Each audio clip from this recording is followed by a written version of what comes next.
ఉత్తర Korea అంటేనే మరో ప్రపంచం. మనమంతా 2024లో బ్రతుకుతుంటే ఆ దేశ ప్రజలు ఇంకా 1950లోనే ఉన్నారు.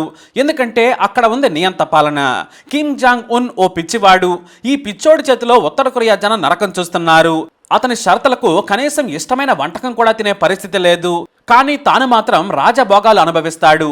తాజాగా ప్రపంచవ్యాప్తంగా ఓ వార్త వైరల్గా మారింది. ఈ వార్త దక్షిణ కొరియా నుంచి ఇతర దేశాలకు లీక్ అయింది.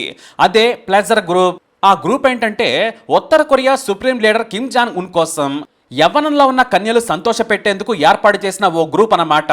ఇందులో 25 మంది టీనేజ్ కన్యలుంటారు. 15 ఏళ్ల అందమైన యువతలను కిమ్ను సుఖపెట్టేందుకు ఎంపిక చేస్తారు మిలిటరీలోని మహిళా విభాగం సైనికులు. దేశంలో ఎక్కడ అందమైన అమ్మాయి ఉన్నా కూడా ప్రభుత్వానికి సమాచారం ఇవ్వాలి. అలా దాదాపు 100 మందిని ఎంపిక చేసి అందులో నుంచి 25 మందిని కిమ్ను సుఖపెట్టేందుకు ఎంపిక చేస్తారు. ఈ అమ్మాయిలు కిమ్కి ఎంపిక అవ్వాలంటే చిన్న విషయం కాదు. ముందు ఫ్యామిలీ హిస్టరీ క్లీన్గా ఉండాలి. అంటే దక్షిణ కొరియాలే అసలే బంధువులు ఉండకూడదు.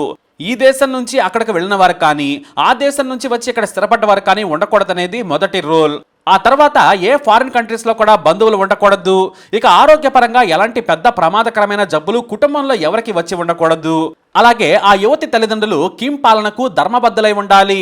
ఎలాంటి తప్పులు చేసి శిక్షలు పడ్డవారై కూడా ఉండకూడదు. ఎందుకంటే రేపు ఎంపికైన తర్వాత కిమ్ పై పగతో హాని చేసే ప్రమాదం ఉంది కాబట్టి. ఇక చివరిగా కన్యత్వ పరీక్షలు చేస్తారు. అందులో పాస్ కావాలి. డైరెక్ట్గా చెప్పాలంటే కన్యపర లేకుంటే మాత్రం కిమ్ సేవకుల గ్రూప్లోకి తీసుకోరు. అలా కన్యలైన అందమైన వారిని ఈ గ్రూప్లోకి ఎంపిక చేస్తారు. ఈ 25 మందిని 3 గ్రూపులుగా ఎంపిక చేస్తారు. ఒక గ్రూపులోని అమ్మాయిలు శృంగారం కోసం, మరో గ్రూపులోని అమ్మాయిలు కిమ్కు నలుగుబెట్టి స్నానం చేయించేందుకు, మరో గ్రూపులోని అమ్మాయిలు పాటలు పాడి అలరించేందుకు, అలాగే కిమ్ ముందు డ్యాన్స్ చేసేందుకు, కిమ్ను సుఖపెట్టేందుకు. అయితే శృంగారం కోసం మాత్రం తానే ఎంచుకుంటాడు. తనకు ఇష్టమైన వారు లేదంటే తనకు అందంగా కనిపించిన వారిని కిమ్ ఎంచుకుంటాడు. అయితే ఇలా ఎంపికైన వారిని భద్రంగా కిమ్ ప్యాలెస్లోని ఓ అంతస్తులో ఉంచుతారు. వీరికి మొత్తం మిలిటరీలోని సీక్రెట్ వింగ్ శిక్షణ ఇస్తోంది. కిమ్తో ఎలా మలుచుకోవాలి, ఆయన మనసరికి ఎలా ప్రవర్తించాలి, శృంగారం ఎలా చేయాలి అనేది ముందుగానే చెబుతారు. ఇక కిమ్ దగ్గరకు వెళ్ళినప్పుడు స్నానం చేసి కొత్త బట్టలు మాత్రమే వేసుకొని ప్రతిరోజు రాత్రి 7 గంటలకే సిద్ధంగా ఉండాలి. రాత్రి 2 గంటల వరకు కిమ్ కోసం వెయిట్ చేయాలి. ఆయన వస్తేనే సుఖపెట్టాలి. ఇక ఈ బృందంలోని అమ్మాయిలు కిమ్ గురించి కానీ, కోటలోని రహస్యాల గురించి కానీ ఒకరినొకరు మాట్లాడుకోకూడదు. అందుకే ఆ గ్రూప్లోని వారినే సీక్రెట్గా మళ్ళీ ఏజెంట్లుగా పెట్టుకుంటారు. ఇక్కడ జరిగేవి ఏవి కూడా మాట్లాడుకోకూడదు. ఇక తమ తల్లిదండ్రులతో నెలకు ఓసారి ఫోన్లో మాట్లాడటానికి ఛాన్స్ ఇస్తారు అధికారులు. అది కూడా అధికారుల ముందే మాట్లాడాలి. యోగక్షేమాలు మాత్రమే మాట్లాడుకోవాలి. ఇక 15 ఏళ్ల అమ్మాయిలకి 20 ఏళ్లు రాగానే పాత ప్లెజర్ గ్రూప్ అయిపోతుంది. ఆ యువతలకు అధికారులే మిలిటరీలో పనిచేసే సైనికులకిచ్చి పెళ్లి చేస్తారు. అందుకు కొంత డబ్బు కూడా అమ్మాయిలకిచ్చి వారిని పంపించేస్తారు. అయితే కిమ్ ప్యాలెస్ లో జరిగిన విషయాలేవి కూడా పెళ్ళయ్యాక భర్తతో కూడా పంచుకోకూడదు. అవి చెప్పినా బయటకు తెలిసినా ఉరేసి చంపేస్తారు, చివరకు భర్తను కూడా. మరి ఈ కండిషన్స్కి తల్లిదండ్రులు ఓకే అంటారా అంటే రెడీగా ఉన్నారు. బయట బ్రతికే కంటే కిమ్ కోటలో ఉంటే రాణిలా బ్రతుకుతుంది కూతురు అనుకుంటున్నారు. ఆ తర్వాత సైనికుడి భార్యగా పేదరికంలో మగ్గకుండా, బలవంతపు జీవితాలను అనుభవించకుండా ఉంటుందని పెళ్లి చేస్తారు. అయితే ఈ తల్లిదండ్రులకు కూడా తమ కూతురు కిమ్ ప్లెజర్ గ్రూప్లో ఉందని వారికి కూడా తెలియనివ్వరు. కేవలం ప్రతి ఒక్కరూ సైన్యంలో పనిచేయాలనే రూల్ కింద ఎంపిక చేస్తారు. అందుకే సదరు మహిళ ప్లెజర్ గ్రూప్లో ఉన్న విషయం ఎవరికీ తెలియదు, పనిచేసే వారికి తప్ప. కేవలం సైన్యంలోని 10 నుంచి 20 మందికి మాత్రమే ఆ అమ్మాయిల గురించి తెలుస్తోంది. కానీ అసలు పేరు కానీ, వారి పేరెంట్స్ కానీ, అడ్రస్లు కానీ తెలియకుండా జాగ్రత్తలు తీసుకుంటారు. అంత రహస్యంగా ఈ వ్యవహారం నడుస్తూ ఉంటుంది. అయితే ఈ మధ్య ఉత్తర కొరియా నుంచి పారిపోయి వచ్చిన ఓ యువతి ఒక జర్నలిస్ట్కు ఈ సంచలన విషయాలను వెల్లడించింది. అంటే ఆమె కూడా కిమ్ ప్లెజర్ గ్రూప్ లో పనిచేసి వచ్చిందన్నమాట. అయితే ఆ 4 ఏళ్లు మాత్రం ఈ యువతలకు గొప్ప జీవితం ఉంటుందనేది వాస్తవం. ఇలా నియంత రాజభోగాలను అనుభవిస్తున్నాడన్నమాట. ఇక దేశంలో ఇలాంటి పిచ్ రూల్స్ ఒకటి కాదు, 100 ఉన్నాయి. ఎంతలా అంటే 2015లో దేశ రక్షణ మంత్రి అయిన హయున్ను ఏకంగా గ్రౌండ్లో పరిగెత్తించి హెలికాప్టర్ మీద నుంచి గన్తో కాల్చి చంపిన నీచుడు కిమ్. సదరు మంత్రి చేసిన పాపం ఏంటంటే కిమ్ ప్రసంగిస్తూ ఉండగా కునికి పాటలు పడడమే. తాను మాట్లాడుతుంటే నిద్రపోతావా అని వెంటనే మిలిటరీ అధికారులకు సైగ చేసి గంటలోనే హత్య చేయించాడు. ఆయన తనకు దేశానికి 40 ఏళ్లు సర్వీస్ చేశాడు. ఆ కనీస గౌరవం కూడా లేకుండా చంపించాడు ఈ నీచుడు. ఇక దేశ రాజధాని ప్యాంగాంగ్లో ప్రతి ఒక్కడు బ్రతకడానికి వీల్లేదు. కేవలం ధనికులు మాత్రమే బ్రతకాలి. అలా క్యాపిటల్లో ఉండాలనుకుంటే మాత్రం ముందస్తు అనుమతి తీసుకోవాలి. ఇక పేదవాళ్లను కూడా రాజధానిలో ఓ మూలన ఉండనిస్తారు, అది కూడా దూరంగా. ఎందుకంటే సిటీలో కూలి పనులు చేసేందుకు, ఇళ్ళు రోడ్లు శుభ్రం చేసేందుకు, ఎలక్ట్రిక్ పనుల నుంచి ఇతర పనుల కోసం పనిచేసే వారంతా కూడా సిటీలో ఓ మూలనే బ్రతకాలి. ధనికులు మాత్రమే సిటీలో ఉండాలి. అంటే మనిషికి మనిషి ప్రాణానికి కిమ్ పాలనలో విలువ ఉండదు. అంతెందుకు ప్రభుత్వ స్కూళ్ళలో కూడా చదువుకు ఫీజు చెల్లించాలి. అంతేకాదు కూర్చునే కుర్చీ టేబుల్కు కూడా ఫీజు తీసుకునేంత దరిద్రపు దేశం ఉత్తర కొరియా. అమ్మాయిలు అబ్బాయిలు జుట్టును ఇష్టం వచ్చినట్లు కట్ చేసుకుంటామంటే కుదరదు. ప్రభుత్వమే మగవారికి 8 రకాలు, ఆడవారికి 10 రకాల హెయిర్ స్టైల్స్ను డిసైడ్ చేసింది. ఇక ఇందులో కిమ్ హెయిర్ స్టైల్ ఉండదు. ఆయన 6 రకాలుగా జుట్టును కట్ చేసుకుంటాడు. వాటిని ఎవరు అనుకరించకూడదు. అనుకరిస్తే వెంటనే కాల్చి చంపేస్తారు సైనికులు. అంటే కిమ్ను అగౌరవపరిచినట్లే అన్నమాట.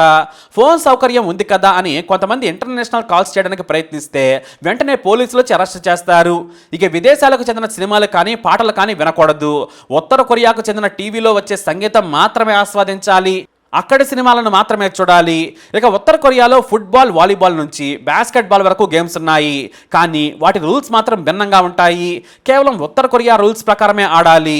విదేశీ టూరిస్టులకు అనుమతి ఉంటుంది. కానీ ముందస్తుగానే ఏం చూడాలో ఉత్తర కొరియా అధికారులే నిర్ణయిస్తారు. ఒక గైడ్ సాయంతో చూసి అనుకున్న సమయానికి హోటల్కి చేరుకోవాలి. ఇక ఒంటరిగా బయట తిరిగితే ఏ దేశ టూరిస్ట్ అయినా సరే 6 నెలలు జైలు శిక్ష అనుభవించాల్సి ఉంటుంది.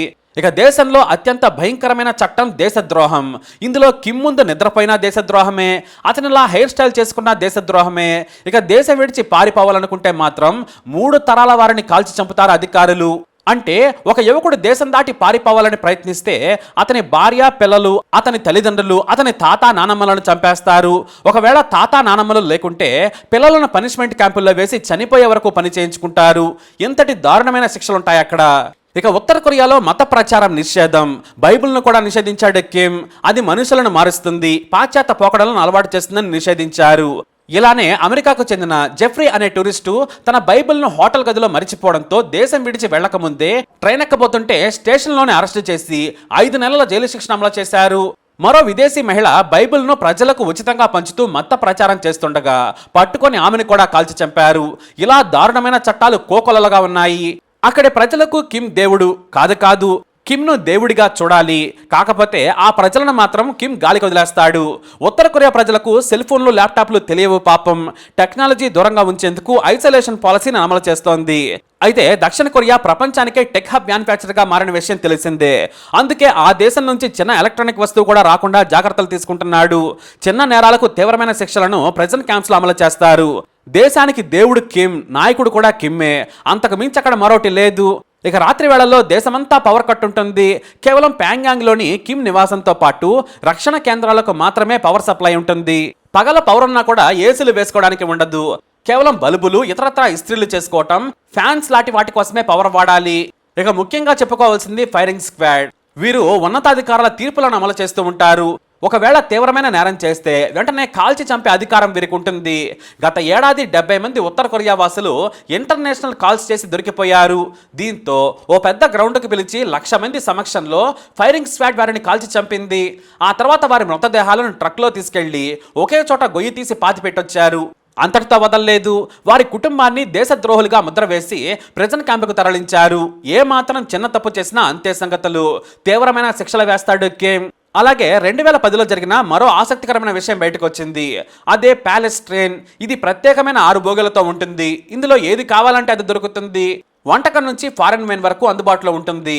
ఎమర్జెన్సీ కోసం ఈ ట్రైన్ తయారు చేయించుకున్నాడు కిమ్. పూర్తిగా బుల్లెట్ ప్రూఫ్ మాత్రమే కాదు, రష్యా సాయంతో ఎలాంటి మిసైల్స్ కు కూడా ధ్వంసం కాని విధంగా తయారు చేయించుకున్నాడు. ఈ ట్రైన్లో ప్రయాణం మొదలు పెడితే ఆకాశంలో హెలికాప్టర్లు భద్రతగా ఉంటాయి. ఎక్కువగా చైనా, రష్యాలకు వెళ్లేందుకు ట్రైన్ వాడుతూ ఉంటారు. అంతేకాదు మెరికల్ లాంటి కమాండోస్ ఆధునిక ఆయుధాలతో సిద్ధంగా ఉంటారు. అత్యవసర పరిస్థితుల్లో పారిపోయేందుకు ట్రైన్తో పాటు హెలికాప్టర్లు కూడా సిద్ధంగా ఉంటాయి. ఇక ప్యాలెస్ నుంచి సొరంగ మార్గాలు కూడా ఉన్నాయి. ఇలాంటి ఎన్నో వింతలతో దేశాన్ని నాశనం చేస్తున్నాడు కిమ్. తాను మాత్రం రాజభోగాలు అనుభవిస్తూ ఎంజాయ్ చేస్తున్నాడు. కిమ్ గురించి ఇప్పుడు చెప్పింది చాలా తక్కువ. మరింత ఇన్ఫర్మేషన్తో మరో వీడియో ద్వారా మనం కలుద్దాం. ఈ వీడియో అప్డేట్స్ కోసం మై ఛానల్ ఫాలో అవ్వండి. అలాగే మీ అభిప్రాయాన్ని కమెంట్ ద్వారా తెలియజేయండి. మా ఛానల్ని సబ్స్క్రైబ్ చేసుకోండి.